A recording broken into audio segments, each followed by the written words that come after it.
Have you ever noticed how you can feel so capable in some parts of your life, but quickly you start to second guess yourself when it comes to money?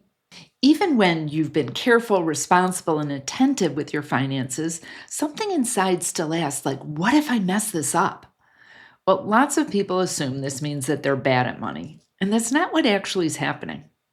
In this video, I'm going to show you why self trust around money breaks down and how to begin to rebuild it in a grounded, realistic way.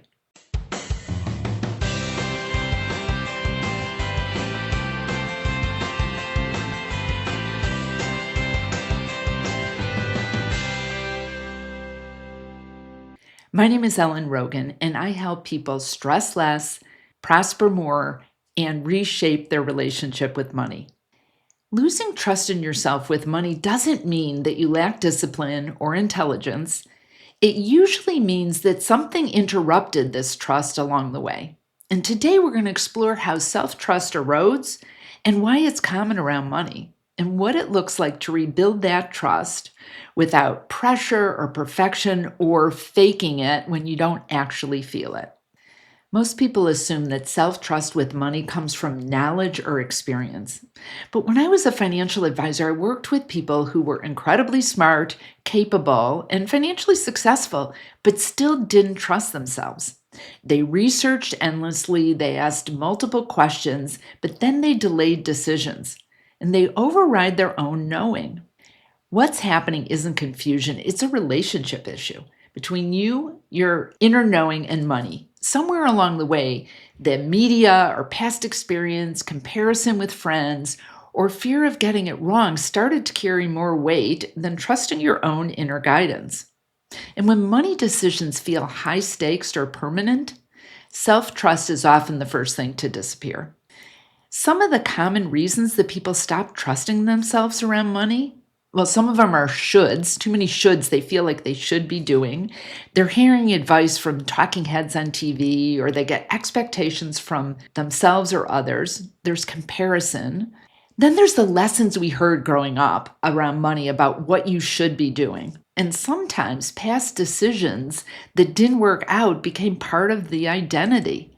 Maybe there was a mistake that happened in the past that didn't pan out. Well, there's lots of reasons that you may have lost trust, and this doesn't mean that you can't rebuild that inner trust and knowing and confidence when it comes to making financial decisions.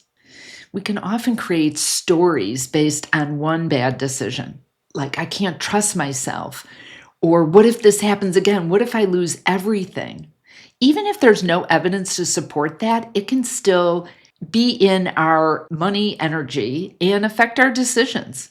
That can cause pressure in terms of you being able to trust yourself when you're taking on too much responsibility with others. And what happens is when we have all these voices, these stories that we're hearing from other people, from the media, from our own rumination about what happened in the past, it's hard to listen to yourselves because you can't actually hear your own good intentions. Here's a reframe I want to offer you. Your intuition is the signal. Your gut instincts can be a great navigation tool for you. Now, it doesn't mean you don't check these out with research and talking to professionals, but self-trust starts with this inner believing that this signal is worth listening to. Rebuilding trust with money isn't only about trusting yourself, it's also about trusting that things can work out, even when you've made a decision that didn't go exactly as planned.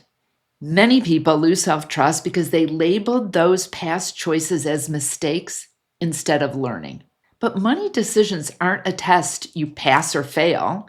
They're part of an ongoing process. Every decision gives you information. Every experience teaches you something.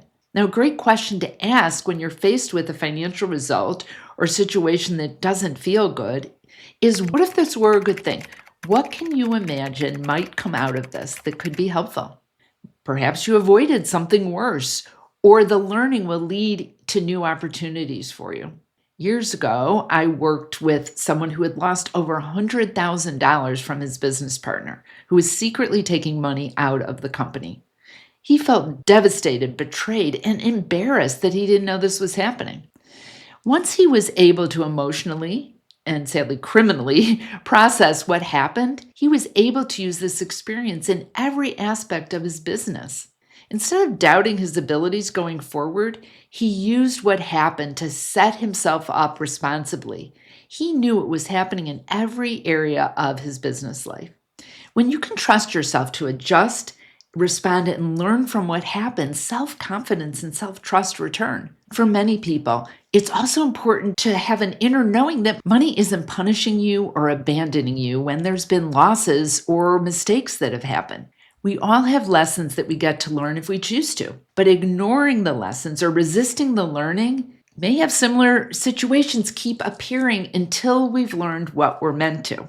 Now, one of my Money Talks cards fits beautifully into this conversation.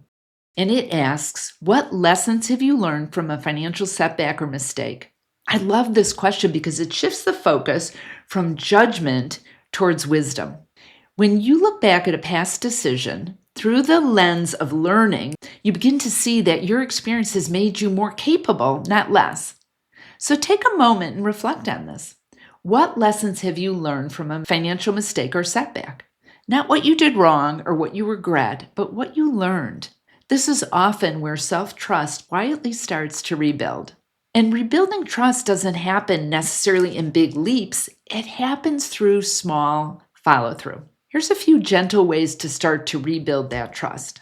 One could be to pause before you make a decision and ask, what do I already know about this if you're feeling not confident? Or who can I talk about this with? Or who has experience or perspective that will help? Remind yourself, even if this doesn't go perfectly, I can learn from it. And follow through on one decision if you've been procrastinating on it, a decision that you can feel clear about, and just honor your knowing. Self-trust grows through consistency, not perfection. Now, here's a money mantra that can be helpful for you to repeat and keep in front of you. I am building my trust with money. We are partners for good. Repeating a mantra like that can help you rebuild that self-trust at a very subtle level. This kind of self-trust work is exactly what I do and explore with my clients in Messages from Money sessions, where we listen deeply to what money is communicating and where clarity wants to emerge. And you can learn more about that at messagesfrommoney.com. There's a link below. You can also explore the questions in the Money Talks card deck, and there's a link to that below. And these are 48 conversation starters to help you rebuild, reframe, remix your relationship with money. And there's also a free Money Loves Clarity worksheet you can link to below. So let me know how this works for you. Perhaps you want to share an area that you want to build more trust with money. Let me know in the comments below. If you haven't already, please subscribe to this channel. I have videos coming out all the time about how to create more prosperity on purpose without pushing harder.